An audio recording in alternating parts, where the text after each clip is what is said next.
ये लीजिए।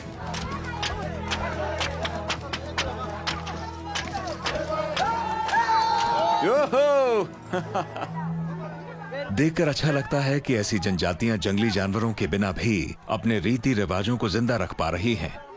हालांकि ये इनकी मजबूरी है, मगर कारा गांव के लोगों का मवेशियों को अपना लेना गुजरते वक्त के साथ साथ ओमो घाटी के जंगली जानवरों को फलने फूलने का मौका जरूर देगा। लेकिन ऐसा नहीं है कि सभी अफ्रीकी जनजातियां अपने रीति रिवाजों को बदल रही हैं और दक्षिण अफ्रीका में एक शख्स इन जनजातियों के लोगों के लिए जानवरों की खाल के मायने बदल रहा है।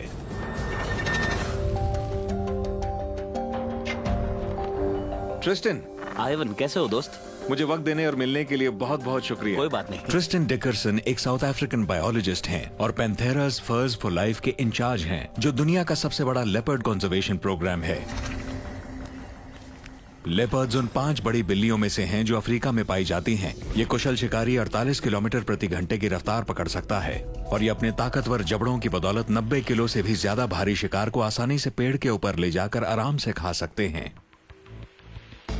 मगर सदियों से लेपर्ड्स की इसी ताकत की बदौलत इंसान अपने मान सम्मान और उनकी खाल के लिए लेपर्ड्स का शिकार करता आया है। और दक्षिण अफ्रीका में लेपर्ड ज़ूलू समुदाय के लिए सबसे ज्यादा जरूरी है। करीब 50 लाख ज़ूलू लोग शेम्बी चर्च से जुड़े हैं और साल में एक बार हजारों लोग एक साथ पारंपरिक समारोह करते हैं और ज्यादातर लेपर्ड की खाल पहनते हैं। इन लोगों की तादाद बढ़ रही है और लेपर्ड की खाल की मांग लेपर्ड्स के लिए खतरा बन गई है। कई वर्षों से ट्रिस्टन इन लोगों को लेपर्ड्स की घटती तादाद को लेकर जागरूक करने की कोशिश कर रहे हैं और अब वो उनके इस रीति रिवाज की समस्या को सुलझाने में लगे हैं सुई धागे की मदद से। मैं दावे के साथ कह सकता हूँ कि ये दुनिया की अकेली कैंची है जिस पर लेपर्ड स्किन लगी हुई है। हाँ, ये लेपर्ड स्किन हैंडल पर कंफर्ट के लिए लगा है। अब इसके अंदर देखते हैं। तो ये लेपर्ड स्किन के रोल्स हैं। हो सकता है ये असली लगें, मगर ये खालें नकली हैं, चतुर डिजाइन और फैब्रिक से बनी हुई। हम फैक्ट्री में से इसे ऐसे ही लाते हैं। ये फैब्रिक का रोल कितना लंबा होता है? एक बार में हम 2 किलोमीटर लंबा। एक बार में 2 किलोमीटर? हाँ, लेपर्ड स्किन ऑर्डर करते हैं। तो 2 किलोमीटर लेपर्ड स्किन फैब्रिक से कितने लोगों के लिए कपड़े बन सकते हैं? 2 किलोमीटर लंबे फैब्रिक से करीब 5000 कपड़े बन जाते हैं। यानी 2 किलोमीटर के इस कपड़े की मदद से आप 5000 लेपर्ड्स बचा सकते हैं। बिल्कुल। ट्रिस्टन मुझे अपनी वर्कशॉप में अपनी मेहनत का अंजाम दिखाते हैं। तो यही वो कपड़ा है जिसे पहनकर शेम्बी लोग समारोह करते हैं? बिल्कुल, ये लेपर्ड की पूंछ है और 2 पैर कंधे पर लटके होते हैं। शेम्बीज यही पहनते हैं। इन्हें बनाने में आपका खर्चा कितना होता है ट्रिस्टन? करीब $20 यानी 250 रैंड, जबकि असली लेपर्ड स्किन 5000 रैंड तक पड़ सकता है। यही सबसे जरूरी है। अच्छा, सबके लिए किफायती होना जरूरी है। साधारण मगर कमाल का समाधान। तो मुझे बताइए, कितनी सारी खालें वहाँ इस्तेमाल हो रही थी? कितने सारे लोग वहाँ पर लेपर्ड्स को मारकर खाल पहनकर उस समारोह में हिस्सा ले रहे थे?